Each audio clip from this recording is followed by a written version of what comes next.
যদি কখনো আপনি আপনার লাইফে কষ্ট পান, এটা যে কোনো ওয়েতে হতে পারে, যে কোনোভাবে এই কষ্ট হতে পারে। আমরা কিন্তু অনেক সময় কষ্ট পাই জীবনে। কষ্ট প্রিয় ভাইরা আমরা পাই কি পাই না? পাই। মনে করেন আমার আব্বা মরে গেছে ফর এক্সাম্পল, অথবা আপনার কোনো সম্পর্ক কারোর সাথে ছিল, বন্ধুত্বের সম্পর্ক হতে পারে, যে কোনো রিলেশনশিপ হতে পারে, কষ্ট আমরা পাই। তো অনেক সময় দেখা যায় যে আমরা এত বেশি কষ্ট পাই যে আমরা ভেঙে পড়ি, আমাদের কিছু করার থাকে না, কেউ যে মোটিভেট করবে এরকম কাউকে পাওয়া যায় না। এজন্য কষ্ট পেলে কি করণীয় আছে, কি করলে কষ্ট কমবে, আজকে আমরা এই বিষয়ে কথা বলবো। সকলে শুনবেন তো ইনশাআল্লাহ। কষ্ট দূর করতে আপনি সব সময় ইসলামিক ওয়েতে 5টা টিপস অ্যাপ্লাই করবেন। যদি বলেন কয়টা টিপস? আমি আপনাকে মোটিভেট করার জন্য বলছি, 5টা টিপস যদি কেউ কষ্ট পাওয়ার পরে অ্যাপ্লাই করে, আশা করা যায় তার জীবনে আর কোনো কষ্ট থাকবে না। সকলেই বলেন ইনশাআল্লাহ। 1 নাম্বার, যদি কখনো কোনো কষ্ট পান, এটা যে কোনোভাবেই হতে পারে। কোনো একটা সম্পর্ক ছিল, কাছের মানুষ কষ্ট দিয়েছে বা প্রিয় মানুষ কষ্ট দিয়েছে, কোনো একটা জিনিস হারিয়ে ফেলেছেন, অনেক কষ্ট পেয়েছেন আপনি। প্রথমে আপনি যে কাজটা করবেন সেটা হচ্ছে you have to put your trust on your lord. আল্লাহর উপরে ভরসা রাখতে হবে যে আমার লাইফে ভালো যা ঘটে, খারাপ যা ঘটে, এটা সব কিছুই ক্ষমতা একজনের হাতে। তিনি কে? তো যখন কষ্ট পেয়েছেন, ভালো করে বলছেন, আমার দিকে তাকান।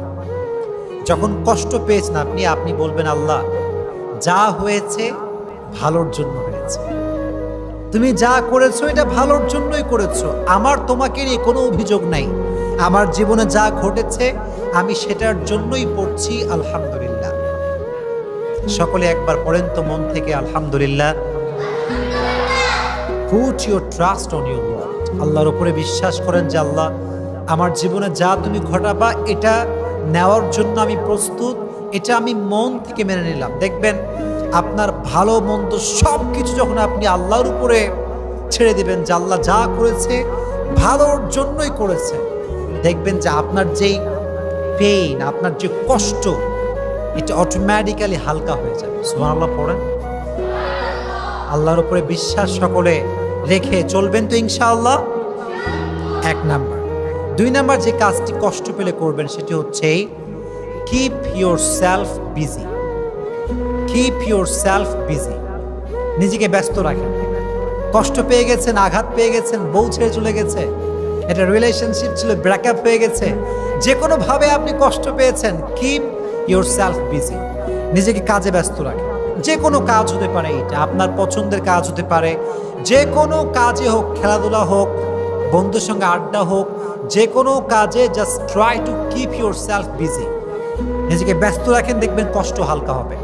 আর যদি একা মন মরা হয়ে বিষণ্ণতায় ভোগেন, কেউ নাই, কেউ ভালোবাসে না, কেউ দেখে না, কেউ লাইক কমেন্ট করে না, কত কষ্ট জীবনে। যদি এই একা একা থাকেন, দেখবেন এই পেইনটা আস্তে আস্তে আরো বাড়বে, এটা আরো ডাবল হবে। এজন্য try to keep your self busy. নিজেকে যে কোনো কাজে ব্যস্ত রাখবেন, পারা যাবে ইনশাআল্লাহ। 2 নাম্বার আমল, 2 নাম্বার টিপস।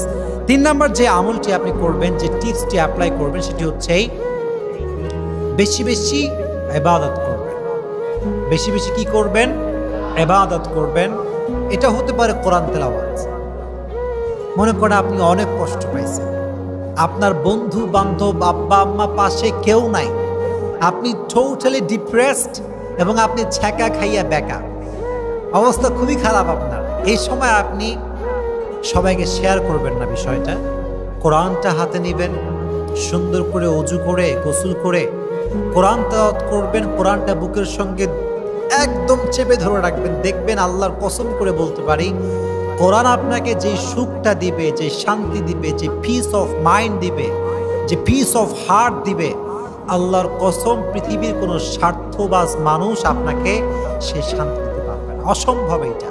এজন্য যখন আপনি কষ্ট পেয়েছেন, কোরআনটা হাতে নেবেন, মন খুলে কোরআন পড়বেন। রাজি আছেন ইনশাআল্লাহ? অথবা ঠিক ভোরবেলায় উঠে, তাহাজ্জুদের সময় উঠে জায়নামাজটা বিছিয়ে তাহাজ্জুদের জানাজ দাঁড়ায় যাবেন, আল্লাহকে সব কষ্ট বলবেন, কান্নাকাটি করবেন, আল্লাহকে আপনার কষ্ট বলবেন। Try to worship more and more, বেশি বেশি ইবাদত করবেন, দেখবেন যে কষ্ট আপনার জীবনে ছিল এটা হালকা হয়ে যাবে। তাহলে 1 নাম্বার বিশ্বাস আমরা জানলাম, 1 নাম্বার উপায় জানলাম যে বিশ্বাস রাখতে হবে। 2 নাম্বার জানলাম নিজেকে ব্যস্ত রাখতে হবে। 3 নাম্বার জানলাম বেশি বেশি ইবাদত করতে হবে। বল বেশি বেশি কি করতে হবে?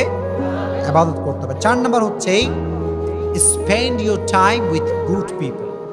যদি কষ্ট বেশি পেয়ে যান, ভালো মানুষের কাছে যাবেন। কি মানুষের কাছে যাবেন প্রিয় ভাইয়ারা? ভালো মানুষ যারা, যাদের চরিত্র ভালো, আচার আচরণ ভালো, এটা বেশিরভাগ ক্ষেত্রে আলেম ওলামার মাঝে পাওয়া যায়। স্কলার যারা, তারা ভালো চরিত্রের হয়। হুজুরদের কাছে যাবেন, ইমাম সাহেবের কাছে যাবেন, কথা বলবেন, দেখবেন মনটা অনেক হালকা হবে। এই তো যখন কষ্ট পাবেন, তখন আপনার সময়টা আপনি খারাপ জায়গায় দেবেন, গান শুনবেন না, মোবাইল ফোনে বাজে ভিডিও দেখবেন না, ভালো মানুষের কাছে গিয়ে সময়টা কাটাবেন। রাজি আছেন ইনশাআল্লাহ? 4 নাম্বার। 5 নাম্বার, এটি খুবই গুরুত্বপূর্ণ এবং এটি শেষ টিপস, সেটি হচ্ছে spend your time with your parents. আব্বা আম্মার সঙ্গে সময় কাটাবেন। অনেকে দেখা যায় যে পৃথিবীর সবার সঙ্গে সে সময় কাটায়, কিন্তু আব্বা আম্মাকে একটা মুহূর্ত সময় দেয় না। এরকম লোক বাংলাদেশে আছে না নাই?